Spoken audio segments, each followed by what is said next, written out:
નમસ્કાર મિત્રો, અમારી ચેનલમાં નવા છો તો ચેનલ સબસ્ક્રાઇબ કરજો, વિડીયોને લાઇક કરી અને કોમેન્ટમાં જય મહાકાળી માંગ જરૂર લખજો।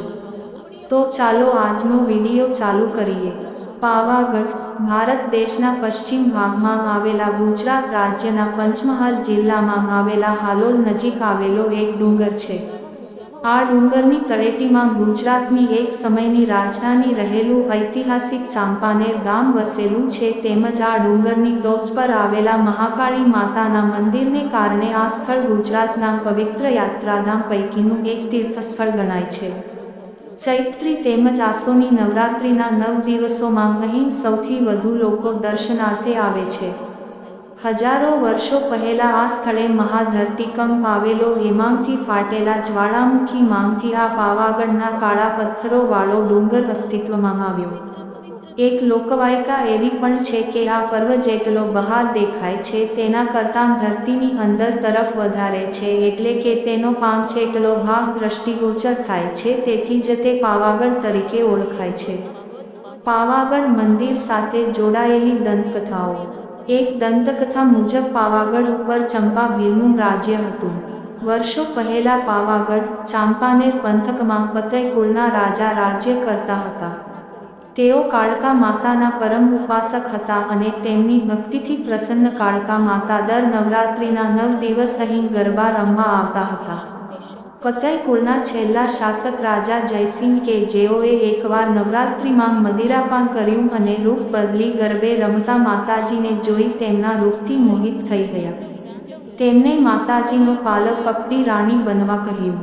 માતાજીના ઘણું સમજાવ્યા બાદ પણ પતય રાજા જયસિંહે પોતાની જીદ છોડી નહીં, તેથી કોપાયમાન થઈ માતાજીએ પોતાનું અસલ સ્વરૂપ ધારણ કરી રાજાને શ્રાપ આપ્યો કે આવતા 6 મહિનામાં તારું સામ્રાજ્ય નષ્ટ થઈ જશે। પતય રાજા જયસિંહને મહંમદ બેગડાએ હરાવી ચાંપાનેર જીતી લીધું અને ત્યાં પોતાનું સામ્રાજ્ય સ્થાપ્યું। હજારો વર્ષ પૂર્વે પુરાણકાળમાં મહર્ષિ વિશ્વામિત્ર આ પર્વતમાં વાસ કરતા હતા।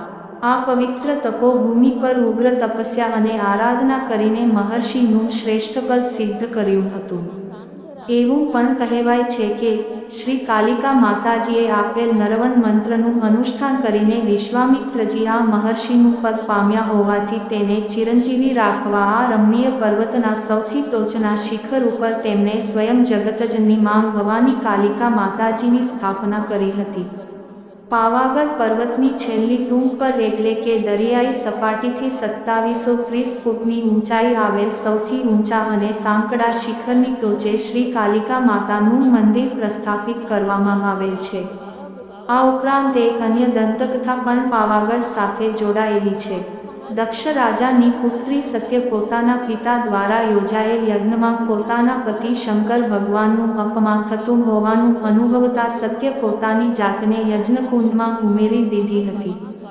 ભગવાન શંકર સતીના મૃતદેહને પોતાના ખભા પર લઈને તાંડવ નૃત્ય કરી પ્રલયનું વાતાવરણ ઊભું કરી દીધું હતું।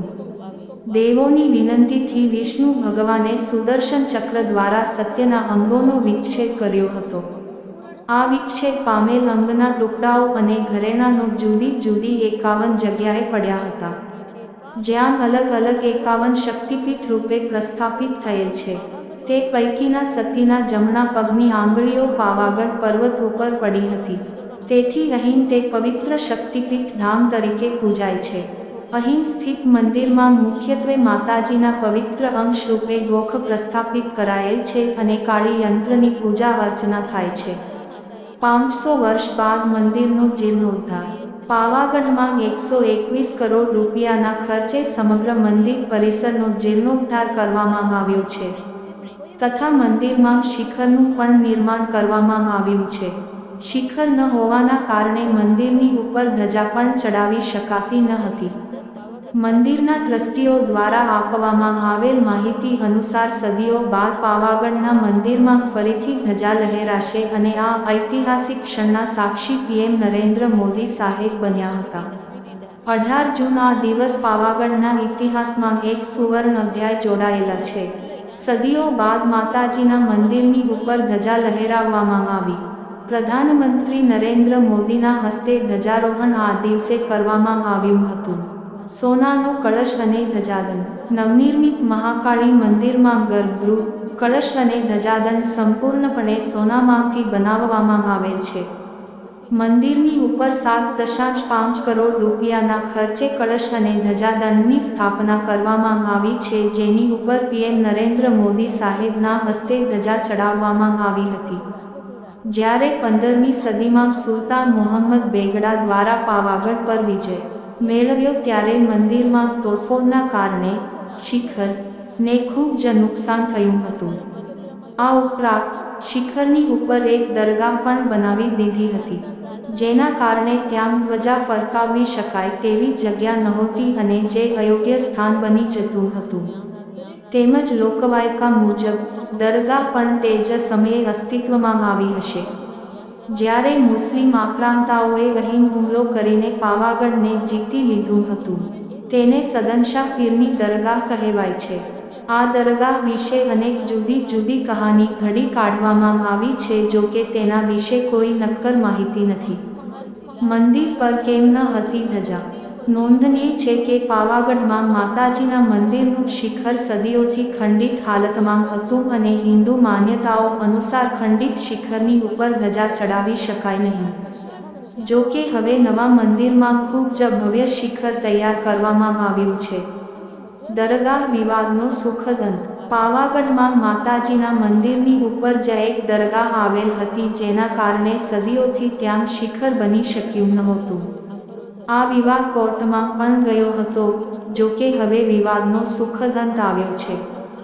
ધાર્મિક મહત્વ. શંકુ આકાર ધરાવતો પાવાગઢ એક યાત્રિક ધામ તરીકે સદીઓથી મહાકાળી માના ભક્તોના હૃદયમાં ઊંચું સ્થાન ધરાવે છે. આ પાવનકારી ભક્તિમય નવરાત્રિના તહેવારોમાં તથા માગશર પોષ અમાવસ્યા દર્શન અમાવસના દિવસોમાં પાવાગઢની ધાર્મિક યાત્રાનો ઘણો મોટો મહિમા છે. આ સમય દરમિયાન યાત્રાળુ તો પાવાગઢના મહાકાળી માના મંદિરની પરિક્રમા કરીને જીવનભરનું પુણ્યનું ભાથું બાંધી લેતા હોય છે. મુખ્ય મંદિરમાં મધ્યમાં જ મહાકાળી માની સ્વયંભૂ નેત્ર પ્રતિમા ઘણી વિશાળ છે. તે સાથે જ પૂર્વ તરફ મહાલક્ષ્મી અને બહુચરમાની પ્રતિમાઓ ખૂબ દર્શનીય છે. અહીંથી ભદ્રકાળી માતાના મંદિરે જવાની સુંદર પગદંડી છે. શ્રી લકુલીશ મંદિર પાવાગઢનું સૌથી પ્રાચીન મંદિર માનવામાં આવે છે. આ મંદિરને મહાકાળી માતાના પ્રમુખ ભૈરવ તરીકે ઓળખવામાં આવે છે. આ મંદિરની ઉત્તર દિશામાં આવેલો છે, જે ગંગા, જમના અને સરસ્વતીના શુદ્ધ પાણીના સંગ્રહણ માટે બંધાયેલ છે. આ સિવાય તળેટીથી માંચી સુધી અને માંચીથી મૌલિયાટુક સુધીના પર્વતીય વિસ્તારમાં પ્રાચીનકાળની ભવ્ય જાહોજલાલી પ્રતીતિ કરાવતા કિલ્લેબંધ કમાનાકારે દરવાજા, ટંકશાળા, ખંડેર, મહેલા તોપ અને વિશાળ ગિરિદુર્ગ ભગ્નાવશેષરૂપે પથરાયેલા પડ્યા છે. પાવાગઢનું ધાર્મિક મહત્વ પણ ખૂબ જ છે. ઘણા લોકો અહીં ચાલતા પગપાળા પણ આવે છે. અહીં ખૂબ જ શ્રદ્ધાથી આવનાર દરેકની ઈચ્છા માંગ અવશ્ય પૂર્ણ કરે છે. પહેલા તો અહીં પગથિયાં ચડીને જવું પડતું હતું, પરંતુ હવે તો એની વ્યવસ્થા પણ થઈ ગઈ છે. તેથી હવે માતાજીના દર્શન કરવા ખૂબ જ સરળ થઈ ગયા છે. તો જીવનમાં એકવાર પણ પાવાગઢની અનોખી યાત્રાનો લાભ તો જરૂરથી લેવો જોઈએ.